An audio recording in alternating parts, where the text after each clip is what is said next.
वो रात आर्यन के लिए केवल विश्राम का समय नहीं थी, बल्कि एक आंतरिक युद्ध क्षेत्र थी। एकेडमी के क्वार्टर में चारों ओर सन्नाटा पसरा हुआ था, लेकिन आर्यन के भीतर दो ऊर्जाएं लगातार आपस में टकरा रही थीं। उसने बिस्तर पर लेटकर अपनी आंखें बंद कर लीं। उसका ध्यान केवल एक चीज पर था, उसकी छाती के ठीक अंदर, जहां उसका मानाकोर धड़कता था।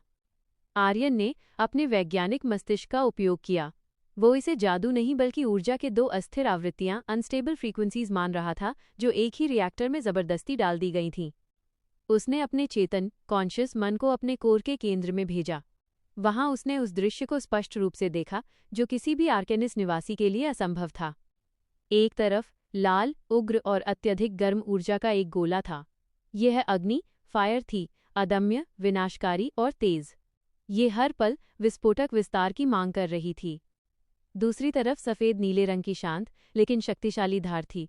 यह वायु, विंड थी, तेज, अदृश्य और गति से भरी।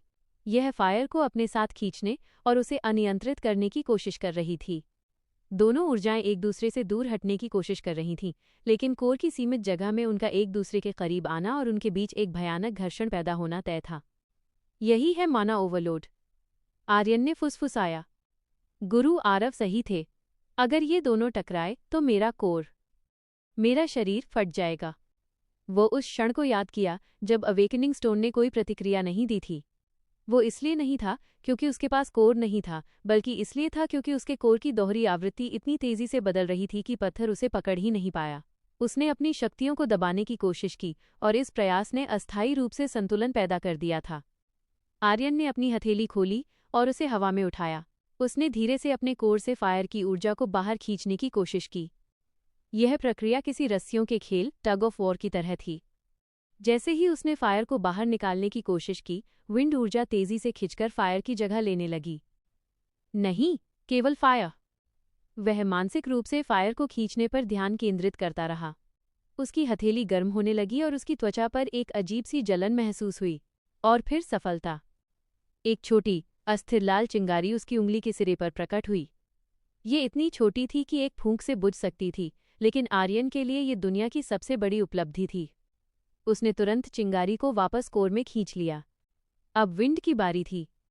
इस बार उसने सावधानी से विंड को बाहर निकालने की कोशिश की। फायर की ऊर्जा ने तुरंत विरोध किया, कोर के भीतर गुस्से में गरजी। आर्यन ने अपनी पूरी शक्ति विंड पर लगाई। उसकी उंगलियों के चारों ओर हवा अति पतली, अदृश्य रेखाओं में घूमने लगी। वो हवा महसूस कर सकता था, लेकिन देख नहीं सकता था।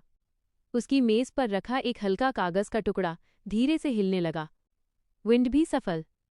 आर्यन हाँफने लगा। ये केवल 1 मिनट का अभ्यास था, लेकिन उसे ऐसा लगा जैसे वो मीलों दौड़ चुका हो। कोर से ऊर्जा निकालने की ये प्रक्रिया, जिसे सामान्य मेज आसानी से करते थे, उसके लिए अत्यधिक जोखिम भरा संतुलन का कार्य था। उसने अपनी दोनों हथेलियां देखीं।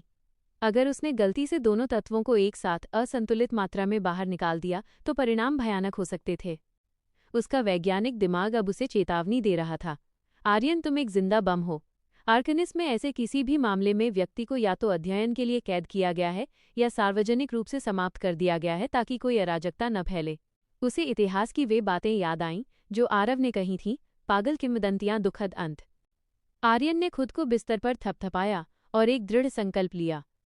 संकल्प, द वाव। 1. छिपना, कंसीलमेंट। वो किसी भी कीमत पर यह रहस्य किसी को नहीं बताएगा। न गुरु आरव को, न मीरा को, और न ही अकादमी के किसी शिक्षक को।